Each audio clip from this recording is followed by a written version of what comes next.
The following episode contains difficult subject matter, including descriptions of violence and torture. Please take care.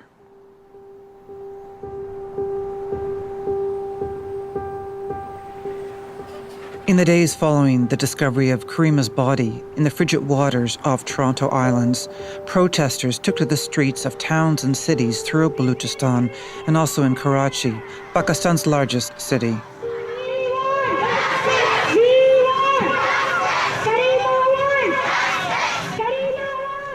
Holding up handmade signs, one reads, "Mr. Justin Trudeau, Baloch demand a thorough investigation." Another, "You can't kill an ideology."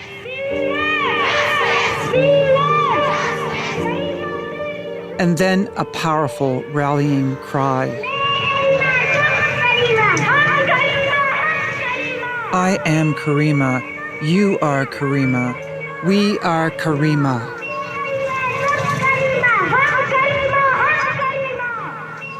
She was kind of a beacon of hope for the people of Balochistan.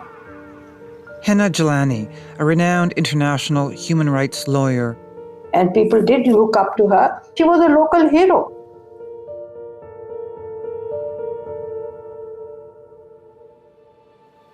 For many Baloch, this young woman was their matriarch. They called her Luma Karima, Mother Karima. Karima felt the weight of that title. Maganj Mahrab, Karima's youngest sister. When Karima left for Canada, she said that the world didn't come to Balochistan to see our situation. So with the world not coming, Karima promised she would bring Balochistan to the world. She would become a voice for her people. She said, "I'm becoming the voice of my people." Karima also promised to come back to her homeland if needed, but on her own terms. She said, "When I feel that my need in Balochistan is more, I will come back for my struggle, not for anything else." She said, "Pakistan will never decide when I come back to Balochistan or not." She said, "I will decide." Maganj told Karima that when she did come back, thousands would welcome her home.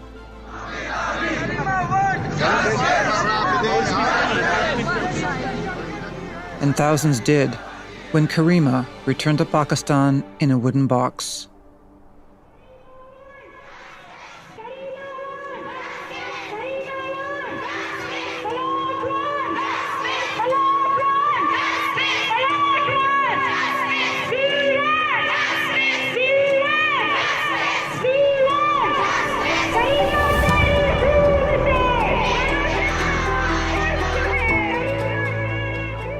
My name is Mary Lynk, and this is The Kill List, Episode 5, Living Ghosts.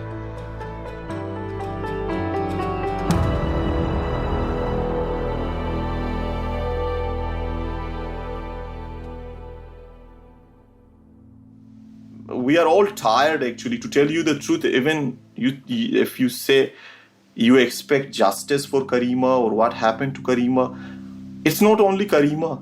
It's our whole society is hostage of this state. Samir Mahrab has always insisted this story is about far more than the tragic deaths in the West of his sister Karima Baloch and his best friend Sajid Hussain. This is not a matter of Sajid and Karima. It's not about them only. It is about thousands of people who got killed, disappeared, persecuted. It's about the people who, in Balochistan who are facing tremendous amount of atrocities in hands of Pakistani military. Sajid and Karima are just the extension of this problem. But the world is ignoring it. Absolutely, the world is ignoring it. In other parts of the world, when military persecutes civilians and commits acts of war crimes or extrajudicial killings, they will face sanctions. But the world is completely ignoring, and Pakistani military know that. That's why they can continue. Karima was fighting to bring attention to the cause, first in Balochistan and later in the West. I'm Karima Baloch. We Baloch have been knocking every door to get justice.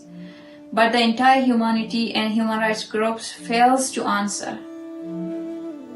Please raise your voice for the voiceless and oppressed people before it's too late.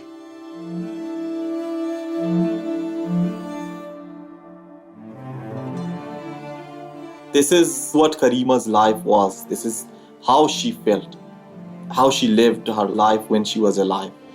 And without this context, I think it will be very difficult to tell Karima's story. So before we reach the final chapter of Karima's story, before Samir and I receive the Toronto police report, we follow Karima home, back to Balochistan to gain that context. What is behind Pakistan's brutal campaign to crush dissent in Balochistan? And who are those still willing to risk their lives by speaking out?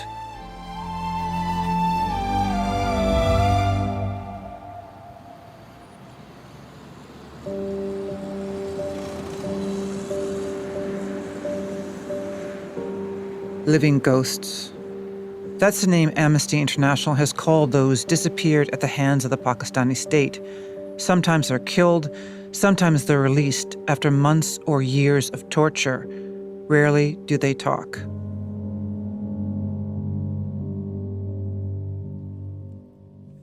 And when they come back, the ones that have disappeared and come back, are they mostly silent? Well, they're mentally tortured for a couple of months. They and their family, they refuse to talk with anyone. But after a couple of months, they do talk, but very rarely. And whatever punishment they... Akhtar Mangil, a prominent politician from Balochistan. I have a man who is going to talk to me who was held for 3 years and tortured. Well, if he talks, he's really brave. Because most of the people, they don't talk.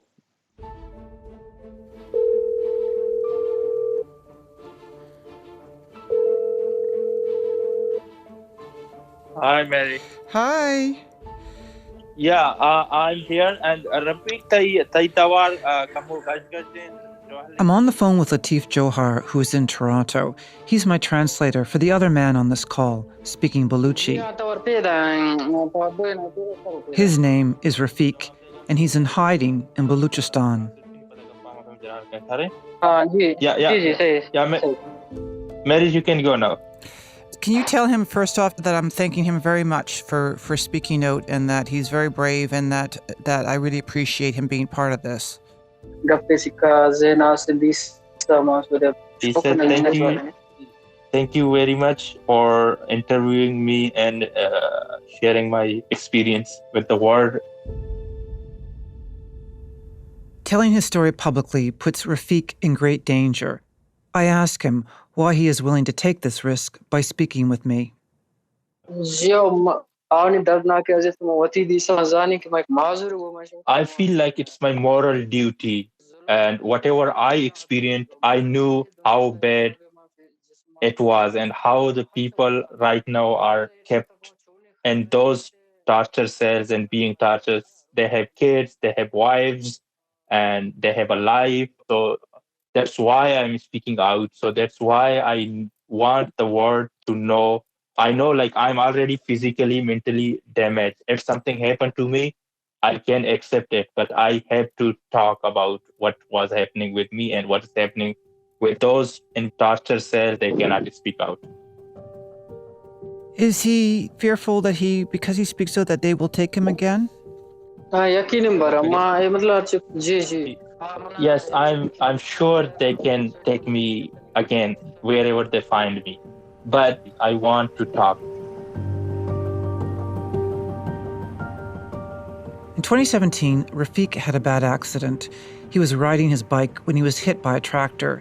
It was serious. He lost an eye, crippled his left leg, and suffered head injuries. It's hard for him to even walk. Not long after the accident, he left his home in Balochistan and traveled to Karachi for medical treatment. I was staying in my sister's house, and some of my friends and classmates, they belong to Baloch student organization. They were visiting me. So I was also a political activist. I'm affiliated with the Baloch National Movement, the BNM. I'm a peaceful activist. We are just asking for our political rights. Rafiq was well aware of the dangers facing Baluch activists, how easy it is to be disappeared by the military. Everyone in Balochistan thinks that something gonna happen to him or her sometime. But because of my disabilities, because I lost my eye and I couldn't move, so I was thinking it might save me from being abducted, but it didn't happen and I was abducted.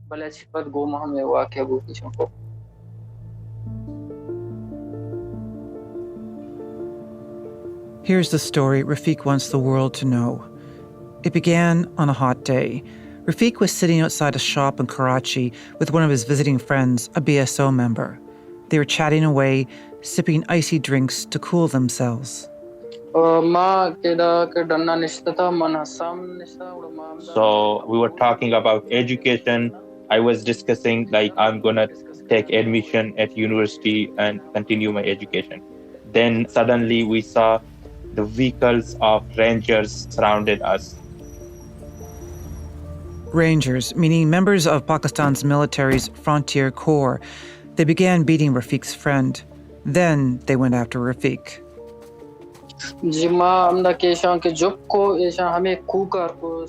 They all came to me and they circled me and they asked me my name, about what I was doing, and I told them that I was nothing doing. I was a political activist. This is what Rafiq says happened next. He and his friend are blindfolded and thrown into military vehicles, which speed off. Along the way, the rest of the BSO activists who had been visiting Rafiq are also picked up. After nearly an hour of driving, the vehicles stop. Rafiq thinks it could have been a children's playground. He remembers being pulled from the car. They start beating me, and one guy was standing in front of me. He kicked me at my nose and at my face. Everyone started beating me, and one guy was standing behind me. He kicked me around my kidneys. So then I fell down. So I lost my consciousness. And when he came back to consciousness, they started beating him again? Yes. And that was only the beginning of what was to come. Over months, he says, he's moved from cell to cell, city to city, the torture never ending, and at times almost unimaginable in its cruelty. Some details I will not share. Some still horrific. I will. It was like constantly they tortured us. They hanged us upside down. Barely, like my fingers could touch the floor. They beat us. It was continuous. There were bloods all over my body. It was so bad for me. So it was bad. Were people being killed around him? Yes, there were 2 cases in Havchoki. Rafiq recalls hearing a body being dragged from a neighboring torture cell. I've heard the soldiers talking to each other saying this guy is finished. So finished means killed? Yeah, I mean, they're done. They're expired. Rafiq says his family went to the authorities, demanding, begging that he be released. They didn't acknowledge my abduction. They told my family that they don't know any person named like Rafiq. So they denied it completely? Yeah, they completely denied his abduction. Was he ever charged with anything? No, I didn't have any charge. They were torturing me and asking me to give the names of the political activists and why I have connection with the members of BSO. And they asked me to help the army, to help the military, to expose other activists, and then they can release me. Otherwise, they're going to kill me like other people they killed previously. And they didn't prove anything against me. Eventually, the constant torture was too much. I requested them many times to kill me and throw my body because I was in very extreme pain. On April 24th, 2020, 2.5 years after his abduction, Rafiq was dragged by soldiers from his cell and thrown in the trunk of a car. So then they were driving to somewhere and they were talking to each other to kill me, and they were saying where to kill him, here or a little further. I was thinking they were taking me to my death, and I was so happy that I'm getting released from this pen. Despite their threats, Rafiq was released, broken but alive. With a warning, he says, not to talk about his abduction and torture. But Rafiq refuses to be silent. At the time of our conversation, it's been about a year since he was released. What does he hope for his life now? I mean, he's broken in many ways. He survived, but what does he see for the rest of his life? What hopes does he have for happiness? Okay.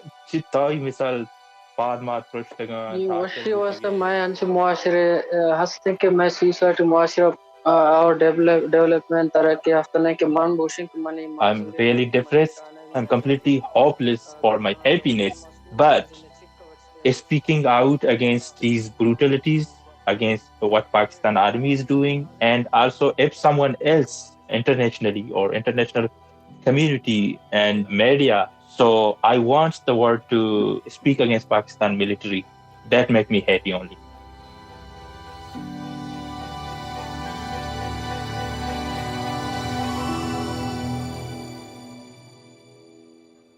Pakistan is one of the countries we are very much concerned because we have one of the most enforced disappearances cases in the country. Taha Mbek is chair of the UN Working Group on Enforced Disappearances. The UN defines enforced disappearances in part as the abduction by state authorities of its citizens, followed by the denial of these abductions by the state.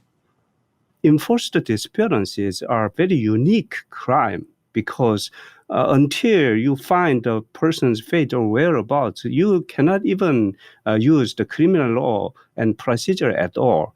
And so the suffering of those family members and victims of human rights violations is serious. In 1980s, the UN coined the concept of enforced disappearances, and it is considered as an international crime. And Pakistan is one of the top countries with overall number of enforced disappearance cases. And we have been communicating with the government to address this situation. And it is a really unacceptable situation because not only the enforced disappearance itself is heinous, but also to rely on the absolute impunity really worsen the situation. Impunity afforded by those in power in Pakistan, aided by a largely silent international community. Well, it is a reality that there is a great deal of ability on the part of the international community to ignore those violations. Agnes Kalamar, the Secretary General of Amnesty International. Before that, she was a UN Special Rapporteur on extrajudicial killings. So, yes, I think it is dramatic that so many people are dying, so many families are left grieving, and that there is so much indifference on the part of governments around the world. I mean, it is absolutely pathetic and, beyond being sad. Why is there not more pressure being put on Pakistan to end this? Well, that's a very good question, for which I don't really have an answer, to be perfectly honest. I think it's a mixture of strategic interest, geopolitical motivation, counterterrorism, security issues. I think partly Western governments in particular have very complex relationship with Pakistan, a very troubled relationship with Pakistan. They may try to hang on to what they can influence or gain from that relationship and not engage with Pakistan over its multiple human rights violations.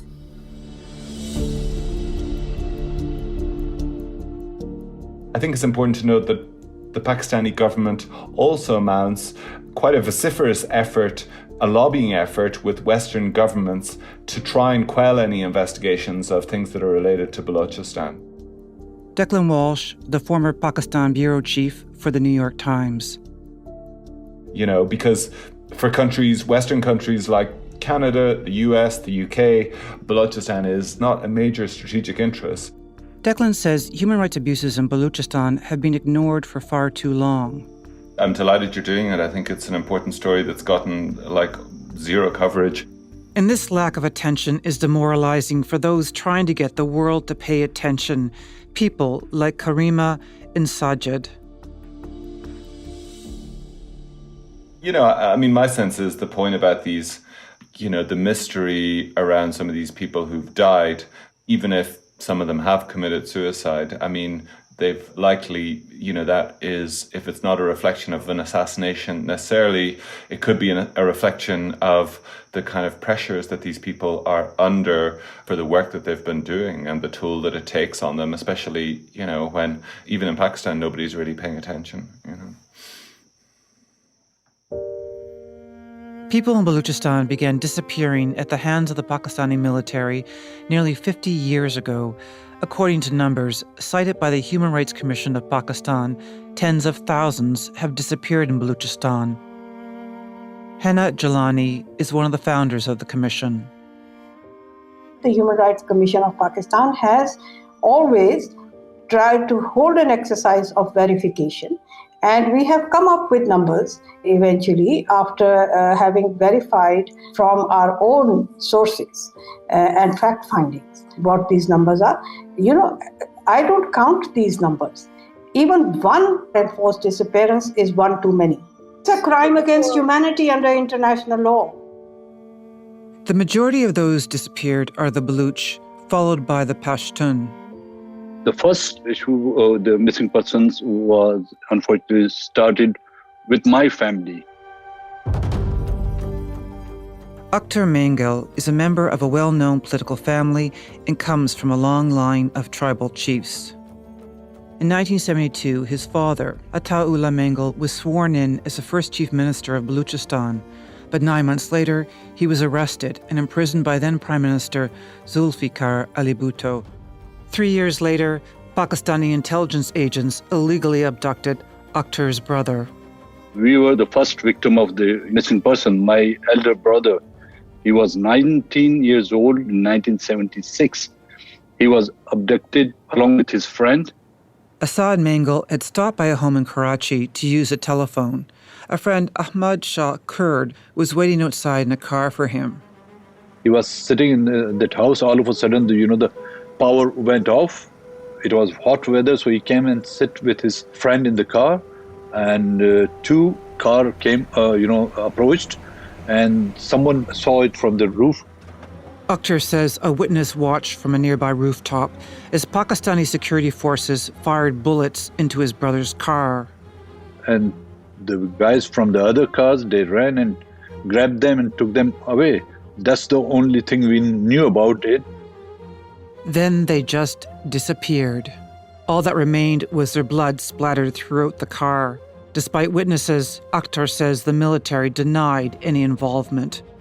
Even today, when somebody is abducted, they're saying same thing as they did 40 years back. The same thing, denial. And since then, we never heard of him, where he's gone and where his grave is. And that is a starting point of enforced disappearance.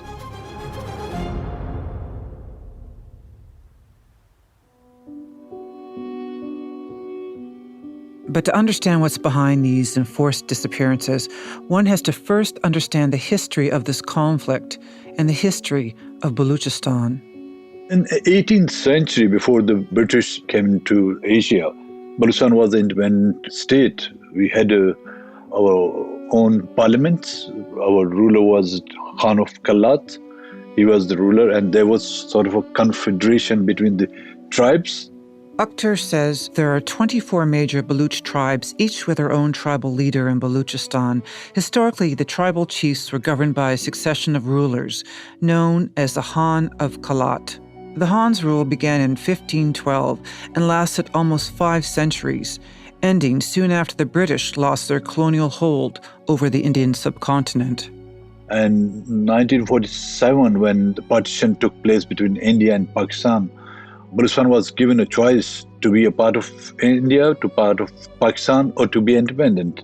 The resolution was moved in our parliament, and unanimously Parliament has rejected to be part of Pakistan. Pakistan became a state in 1947. A year later, in March 1948, the Khan of Kalat agreed to the accession of Balochistan into Pakistan, some say through coercion, with several Baloch tribal leaders against the arrangement. But 2 weeks later, the Pakistani military moved into Balochistan to secure their position. Since the inception of the Pakistani state, these tribes have existed very uneasily inside Pakistan. Declan Walsh. And it's also a province that has rebelled against the very idea of Pakistan since the inception of the state, pretty much, since the late 1940s. They've rebelled against the state, every day. This has led to several insurrections involving the Baloch, often small groups of armed guerrillas hiding in the mountains. And this in turn has resulted in more severe crackdowns by Pakistani authorities on all forms of dissent, including peaceful. Akhtar Maingil. This is the 5th military operation that's going on in Balochistan. First one was started in 1948, then 1958, then 60s, 70s. And then things went quiet for about 20 years until the post-2001 period, about 2004, 2005, when a dispute erupted between the then military leader of Pakistan, General Pervez Musharraf, and sort of a particularly eccentric but charismatic Baloch tribal leader who started a dispute with the military, ostensibly actually over resources, over the exploitation of gas in his area. But this dispute struck a chord with a lot of other Baloch who were very unhappy with the direction of the province, who were really had this strong sense of alienation from Islamabad, from the capital, from the state of Pakistan. Can you tell me about all the power brokers that are within Balochistan? It is much more than any other part of the country dominated at the government level by the military and by the sort of institutional concerns of the military. But you have other groups that are also very influential. There is a very active drug trade that runs from Afghanistan, the heroin trade, that a lot of the heroin that is produced in southern Afghanistan is smuggled through the deserts of Balochistan and out towards the sea or towards across the border into Iran. And then you have the emergence of these, tribal leaders, or you have these ethnic groups that have sort of dominated Balochistan for many decades. And the leaders, those traditional, often feudal leaders, also maintain influence in places. And then lastly, you have these Islamist extremist groups that have been growing in strength over the last decade in particular, I would say. And they occupy this complicated position where on the one hand, part of the Islamists have been supported by the military. In other places, you have the militants, these Islamist militants fighting against the military. So, the lines are not clearly defined always in Balochistan. And in a way, that is a reflection of what a sort of I wouldn't say it's an ungoverned space, even though large parts of it are ungoverned, but it is a very lightly governed place. And it's a place where the normal rule of law, even by the standards of other parts of Pakistan, really doesn't apply. So it's something of a Wild West. Anything goes in parts of Balochistan. And unfortunately, in many places, really, it's the rule of the gun that holds sway. To this day, many in Balochistan do not consider themselves to be Pakistani, the resentment furthered by the military's iron and often ruthless rule over the province, and many, like Akhtar Maingil, seek a peaceful route to greater autonomy, in his case, a political route. Akhtar is a sitting member of the National Assembly of Pakistan and head of the Balochistan National Party, founded by his father. I ask Akhtar why Pakistani authorities are so adamant about quelling any dissent in the province. They're afraid if they lose Balochistan, without Balochistan, Pakistan is nothing. See, Balochistan been feeding them for decades.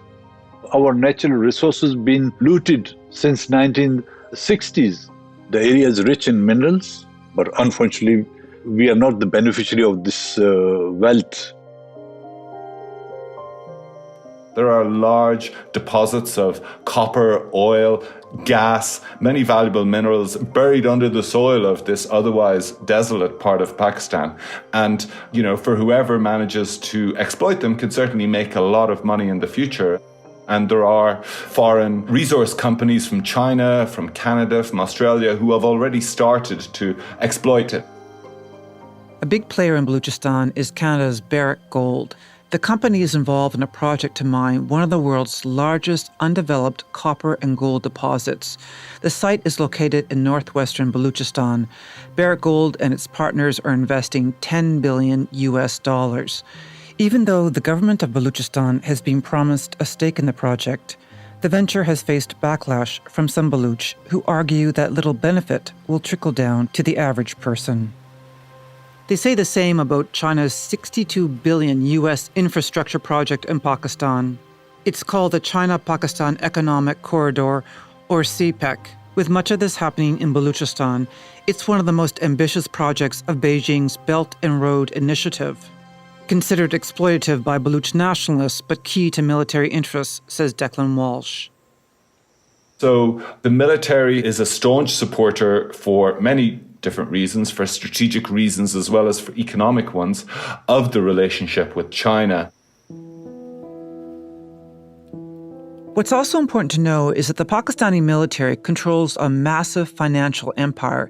In fact, the military is the largest business conglomerate in all of Pakistan, owning approximately 50 major companies and commercial ventures.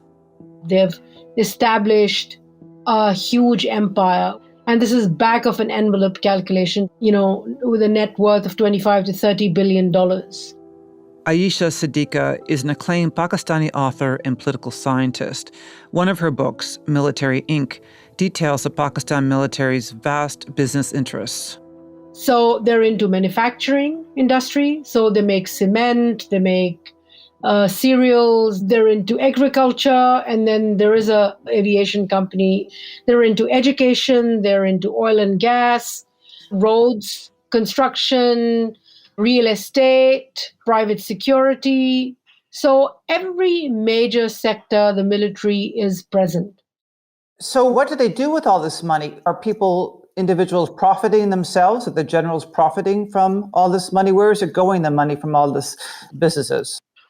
It's generals profiting in some cases, but it's also, organizationally they're distributed. I mean, they're very hierarchical and they're very organized that way. The dividends, they will distribute it amongst the soldiers, amongst their stakeholders.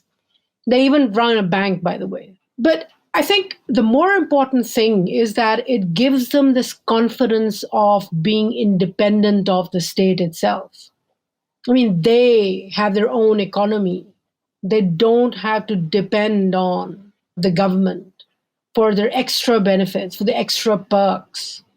They can give jobs to men who retire. It's a whole array of perks and privileges which they've generated for themselves. And it's common knowledge that without military backing, political leaders in Pakistan have trouble getting into power and holding on to it. I mean, my argument follows that a politically active military, if it gets involved in commercial ventures, then it gives it a greater reason to sustain its power. And successive governments in Pakistan have allowed military to benefit, to run their businesses as a sweetener. But that's the most dangerous tool to use. This is not a sweetener. This is a death knell for politics, for the rest of the nation. I asked Declan what this means specifically for Balochistan. Well, It's often hard to divide the military from large business interests because the military, of course, in this province is really the ruling power. I mean, there is a regional government and there are significant local power brokers, but in the running of Balochistan, it's largely the security establishment that dictates how things work. So you can imagine that in a scenario in which the exploitation of Balochistan's resources can actually really start in earnest, you could see a significant windfall for the military or for its proxies. Balochistan also has great strategic importance to the military. Balochistan is a sprawling province that's very sparsely populated, yet incredibly strategically located between Iran and Afghanistan. As I discovered in my research, there are some important nuclear installations there, parts of Pakistan's nuclear weapons program that are sort of hidden inside mountains in the most remote parts of the province. And so this combination of strategic stakes, potentially great mineral wealth that is buried under the soil there, and a kind of institutional prejudice against the demands of Baloch nationalists have really combined, I think, to make it a part of Pakistan that, the authorities are very sensitive about. And my sense was that... And the brutal act of enforced disappearances is one of the military's favorite cudgels. Its ripple effects are meant to silence an entire population. The disappeared really is, I think, a function of two things. Partly you have the Pakistani military, which is facing this foe that is deeply embedded in the community that surrounds the military bases in Balochistan. It's a classic insurgency, really, which is very hard to fight because, it's very hard to identify who is a Baloch nationalist, who is an armed Baloch nationalist. And so the only way the Pakistani military, the way that they have chosen to fight it, really, is to try and go after people who they think are sympathizers. And so the military started using its intelligence and its military presence on the ground to identify people who it thought were not just fighters, but also sympathizers with the Baloch cause. A key concern of the military, says Declan, is the contagion effect of separatist sentiment to other parts of this relatively young country. While the Baloch have probably been the most rebellious, if you like, part of Pakistan since the country was formed in the 40s, there are certainly nationalist or regional groups in pretty much all of the provinces, with some degree, with the exception of Punjab, but certainly in Sindh, in Khyber Pakhtunkhwa, in the northern mountain areas. And so the Pakistani military, which is largely dominated by officers from the Punjab, which is the most populous part of and the richest and most influential part of Pakistan. These military officers don't want to see, a Baloch insurgency, if you like, providing any sort of inspiration to people from these other provinces who might also start to create trouble or to create more trouble for the state. And the Pakistani military has made it clear that it not only seeks to try to defeat this insurgency militarily, but it also wants to silence it inside the country. The military has made it clear to the national media in Pakistan that it does not appreciate a lot of coverage about what's been going on in Balochistan. So it's largely unseen to a lot of other Pakistanis as well. In fact, after 9 years in Pakistan, working for The Guardian and The New York Times, Declan was expelled from the country. He says sources later told him it was for his reporting on Balochistan, which was getting under the skin of the Pakistani authorities. To sidestep the government's crackdown on reporting stories about Balochistan, Baloch activists have turned to posting news on social media, in particular Twitter. Because the Baloch are so shut out of the national conversation in Pakistan, they've resorted to posting these really gruesome photographs of people whose bodies have turned up dead on the side of the road as a way of trying to publicize their cause. So on social media, I frequently receive a lot of these pretty disturbing images showing, ravaged corpses, people with signs of terrible injuries who've been, not just beaten or shot, but also drilled or electrocuted or otherwise mutilated. Horrific injuries. And for the Baloch, this has become their way of trying to shout in desperation for some attention to what's happening to them. The problem is that not many people seem to be listening. And the enforced disappearances continue. I think the most heart-rending cases as ever are those people who have not found the bodies, who know that the great likelihood is that they are dead, but they haven't recovered their remains. And so the anguish and the torture for these people continues. And they are appealing to the authorities to, at the very least, give them some closure. 36 years ago, after Assad Mengal became one of the first to disappear, his family was still in the dark about what had happened to him. They didn't even know if Assad had been killed when his car was shot up or had been taken alive. The closure, if you can even call it that, happened in a surreal and almost casual way when Akhtar Mengal was appearing on a TV program. That's when another guest, a former head of the ISI, Pakistan's formidable intelligence agency, began talking about his brother. The ISI General Hamid Gul, he admitted himself that he was brought to one of the military camps and he was tortured and he was killed in an interview along with me. You were there at the time when he was saying this? Yeah, I was there in a television talk show. He said this. That time when he was talking, he was not in armed forces, he was retired. Obviously, when they come out of the forces, then they tell the truth. But I wish he could have said this when he was in service. That must have been devastating to hear. And we are now used to it.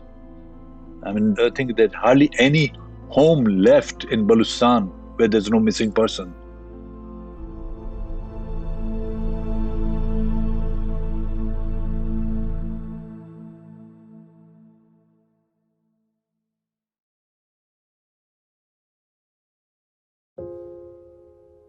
I want to ask you a difficult question, Sami. In your heart, do you think your father is still alive? I still believe that my father is alive. Sami Baloch is one of the many in Balochistan whose loved ones remain missing. In her case, the military abducted her father, Dr. Deen Mohammed. Because his body has not been found, she still holds out hope that he's alive in one of the many Pakistani military detention cells. So you can see that this hope is giving me power, giving me courage to move on, to struggle for the safe recovery of my father. If I cannot count my father in alive, I would have sat in my home. But I can see hope that my father is alive and I will find him. I will do my best to release him as much as I can do. Sami's father became a member of the disappeared in 2009. When she and I spoke, he'd been missing for more than 12 years. Sometimes the bodies of those abducted are never retrieved, discarded in a secret location by the military, or the captives are kept alive for years, tortured in undisclosed locations, with the military denying their detention. Not knowing if they're dead or alive is a kind of hell for their families. My family, we have been suffering. Every day is torturous for us. Every time when we sleep, the people of my house, my sister, my mother, they cry that, is my father, how is he, in which condition he is? Can you believe that at the night, at 4 a.m., at 5 a.m., when a message came in our phones, we wake up like crazy people that whose message is this? Is it a news about our father? Is it related to our father? How is he? Are we having a news of his release? Are we having a news of his being dead? This 12 years have been spent in this trauma, in this tragedy, in these sufferings. If someone become dead, that the people know that they will satisfy on this, that he will never come back. But we have spent our 12 years in this, that when our father will come back, will he ever come back or not? Should we wait for him or not? Are we orphans or not? Sami says up until a few years ago, she had been receiving word from former detainees that her father was still alive. till 2015, we have found some people who said that they have seen my father, that they have met my father in the torture cells. But since 2015, she's received no further word of sightings of her father. Still, she continues to hope. Sami was only 11 when she last saw her father, but remembers those last moments with him vividly. So I was in hospital and he left us. He said that from... Sami was in hospital, recovering from tonsil surgery. Her father was visiting at her bedside when his cell phone rang. It was someone on the line calling from another hospital, the one where he worked as a doctor. He said that my hospital, they are calling me that there is some urgent thing. You have to leave your daughter in hospital and come to your job. So he left me in hospital. So in that last time, I cried with him that you are leaving me. And he promised with me that he will be back in 2 days. I hugged him and he kissed on my forehead and assured me that he will come in 2 days. But the second day, we have received the news that he has been kidnapped. So these last memories are still in my mind. Sami says her father's disappearance was due to his activism. He was a political activist. He started talking about the justice, about the people's right, that why the people of Balochistan are deprived of everything. They are not even getting good hospitals. They are not even getting good education system. So my father was one of them who was just asking for right for the people of Balochistan. As Sami grew up, she began asking the same questions and demanding the release of her father and the thousands like him.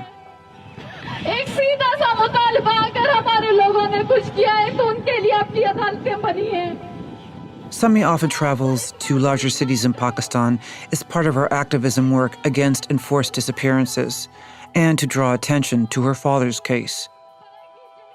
I am a girl. I am 22 years old. I travel alone in this country, in Pakistan, where girls, when get out of their homes, they become harassed. And I travel alone from Quetta to Karachi to attend the hearings. And I have been to the courts, to the commissions. In 2014, she and a small group of mostly women and children walked more than 2,000 kilometers to Islamabad, the capital city of Pakistan, one of the Baloch long marches, a form of protest inspired by Gandhi.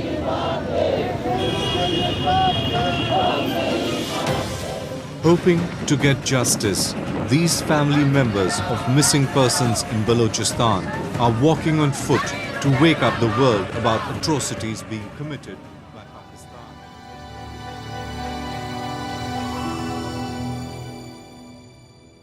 In the years that followed, Sami continued her activism, and by early 2021, she was in the capital again. She was part of a sit-in near the Parliament building and the residence of then Prime Minister Imran Khan. Recently, we have been to Islamabad, where we sat for 10 days. The protesters were refusing to move until they were granted a meeting with Khan. And a month after the sit-in, Khan met with 3 of them, including Sami. So he said, as a prime minister of this country, as the prime minister of Pakistan, these are my words to you. You are like a daughter to me. These are my words to you that I will do my best to find your father, to release your father. But when we got out from the house, from the prime minister house, they are even not contacting with us. They are not replying our messages. They are not receiving our calls. This is not the first time Khan promised to address the issue of enforced disappearances. When he was campaigning to be prime minister, he promised to end the practice. Akhtar Mangil took him at his word, so much so Akhtar's Balochistan National Party joined the coalition that allowed Khan's PTI party to take power in 2018. We had a sort of, agreement with the PTI government, Imran Khan's government. We supported them in that condition. All the missing persons who've been abducted, they've been released. If they've been killed, their family should be informed and where they've been buried. From 2018 to 2020, Akhtar says some were released. They released 450 people. Which might sound hopeful, if not for a major caveat. Also during that time, more than 1,500 people have been abducted. So in June 2020, because of the Prime Minister's broken promise, Akhtar ended his parliamentary alliance with Khan. And more people kept disappearing in Balochistan. The list is not stopped, so I can't give you actual number because it's going up every day. I read Imran Khan's his autobiography, and he wrote that he was talking about how he was one of the first people to lead a demonstration on behalf of families of missing persons outside Parliament in 2003, and he talks about being a champion of the cause. What happened? Well, Mary, I can only say that Imran Khan is missing. He's no more. Now the Imran Khan you see is different. When he was in opposition, I used to be very close to him. We used to have a meeting, we used to have a public gathering, and that Imran Khan is no more.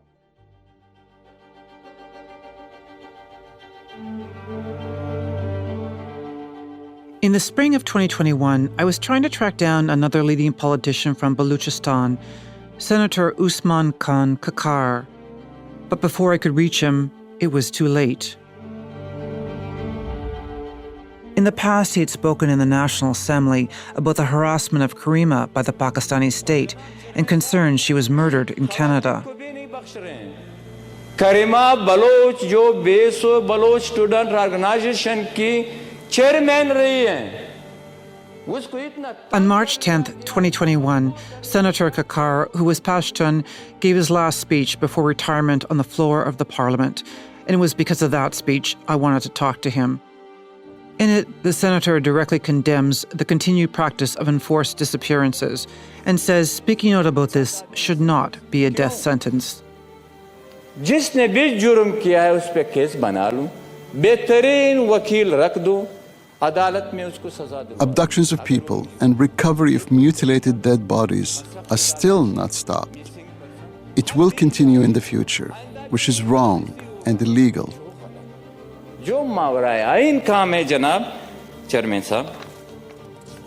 Kakar was deeply admired by many in Balochistan for his defiant criticism of those in power. But in his last speech, the politician makes clear his life is in danger because of it. मेरे बच्चों को कुछ हुआ, मेरे खानदान को कुछ हुआ, कोई परवाह नहीं, मेरी काटना.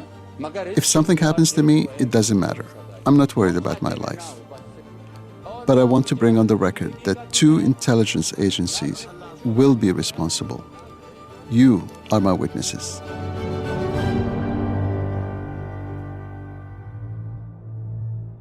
Something did happen to Senator Kakar 2 months after that speech, before I had the chance to speak with him.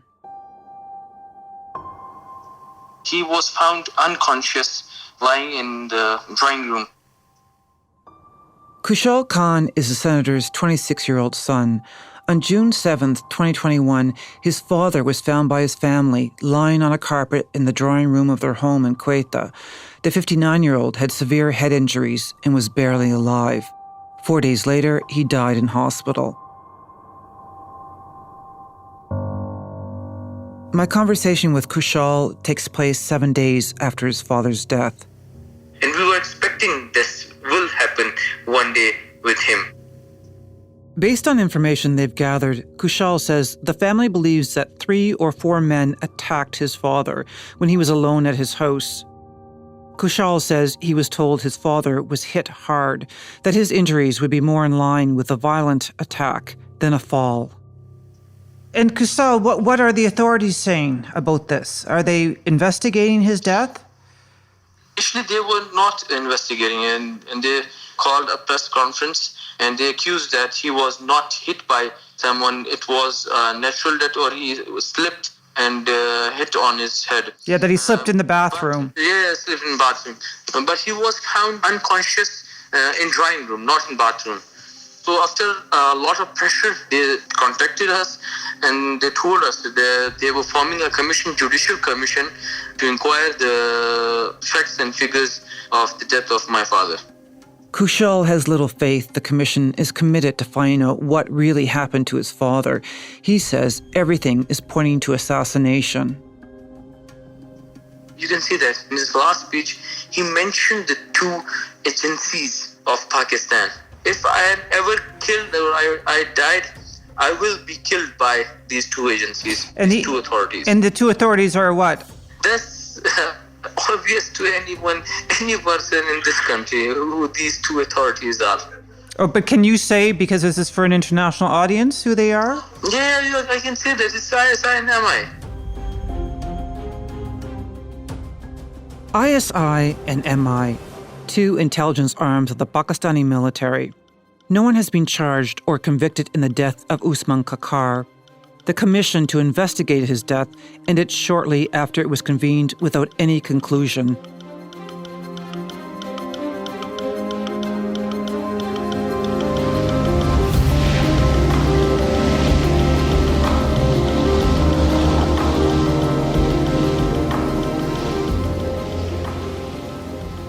The plane carrying Karima's body arrived at Pakistani's Karachi airport in the early hours of January 24th, 2021. Her family was there, waiting. Karima's sister Maganj says the area was a sea of Frontier Corps Rangers and police. When we go to the airport, it seems like it's a war zone because they are here at the airport in very large number of rangers, police. Maganj says soon after the plane landed, the military confiscated Karima's body. They want to bury her in their custody. The family fought back, arguing it was not the military's right. After several hours, the military relented and turned over Karima to her family. And when we received the body, the agencies clapped together and said, now they have seen our power. For the 13-hour car ride back to Balochistan, military and police vehicles surrounded the family's cars and the ambulance carrying Karima. They also barred other mourners from joining the convoy. They said, no, we don't want the Baloch activists to join the convoy. And many who had walked miles to stand along the road, hoping to pay their respects, were told by the military to leave and go home. Looking out her car window, Maganj says she witnessed soldiers assaulting those who remained lining the streets. When they arrived in their hometown at night, Maganj says it looked like it was under siege by the Frontier Corps, who had imposed a curfew. FC soldiers surrounded the neighborhood, and ISI officials demanded that Karima be buried right away. The agency said that we want her to bury at the night, but I said I don't want to hand over her to you. We want to see her. We didn't see her the last 5 years. And they said, no, we dug a grave for her already.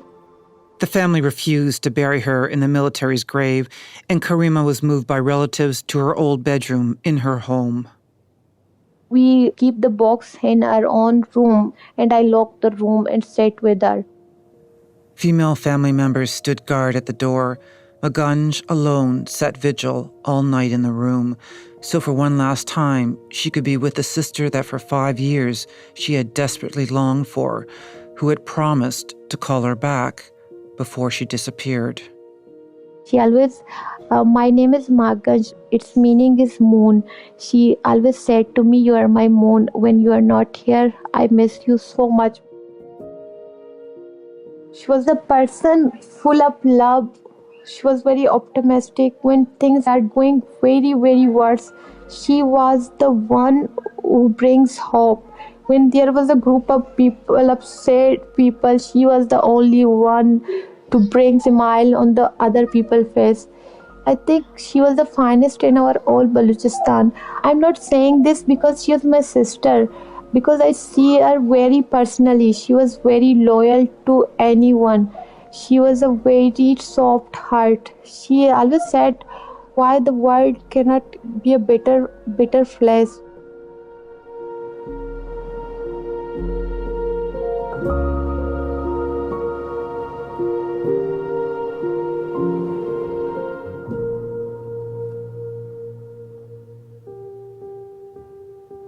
On the day of her burial, as is tradition, several men were preparing to carry Karima to the gravesite. But her family says the military would not let them. Instead, it was women who did this task. But rather than taking this as a slight, the family said it was fitting that Karima, who had long battled for women's rights, would have wanted it this way. But just before her body was lowered, an ISI agent approached Magunj with a flag. The ISI officer came to me and said, I will give you a flag. You lay the flag on our box. The flag of Pakistan. Magunj says the ISI officer then told her to make a video saying Karima supported the state of Pakistan. They don't have any shame, like I lost my sister. I said, no, I will never do this, because she gave our life for people facing the injustice, people suffering too much. She wanted freedom for Balochistan. She was not Pakistan's daughter.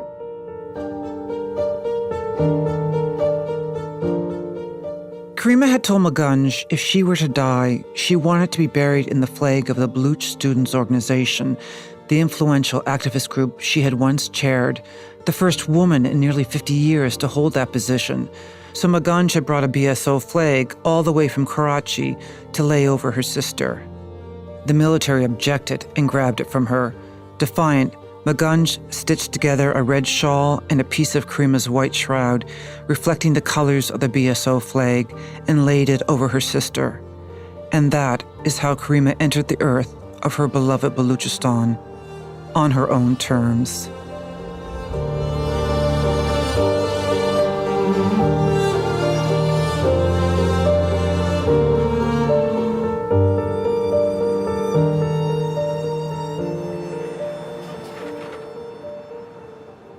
For more than a year, I've gathered as much information as I could about Karima, but I was still at a loss. I wasn't much closer to understanding how she died. There was still one key piece of the puzzle missing, the Toronto police report. A year after her death, the family agrees to file a request for a copy, which they plan to share with me. At the end of January, Samir tells me he has the report. And what I read in its pages, where it will lead me, shakes me to my core.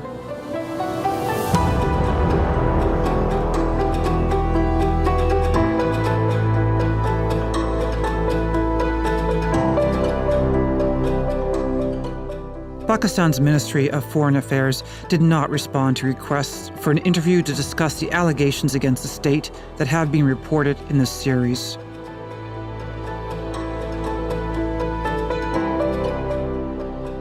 The Kill List is created by me, Mary Lynk, and written and produced along with Alina Ghosh. Mixing and sound design by Julia Whitman. Studio direction by Nancy Regan. Our story editor is Chris Oak. Emily Cannell is our digital producer. Fact-checking by Emily Mathieu. Legal advice from Sean Moorman. Special thanks to Latif Johar. Our senior producer is Cecil Fernandez, and the director of CBC Podcasts is Arif Noorani. If anything you've heard in this series has left you looking for someone to talk to, please visit cbc.ca/TKL resources. We have information there for those in need of support. And if you like this series, please help others find it by leaving us a review on your favorite podcast app. Thank you for listening.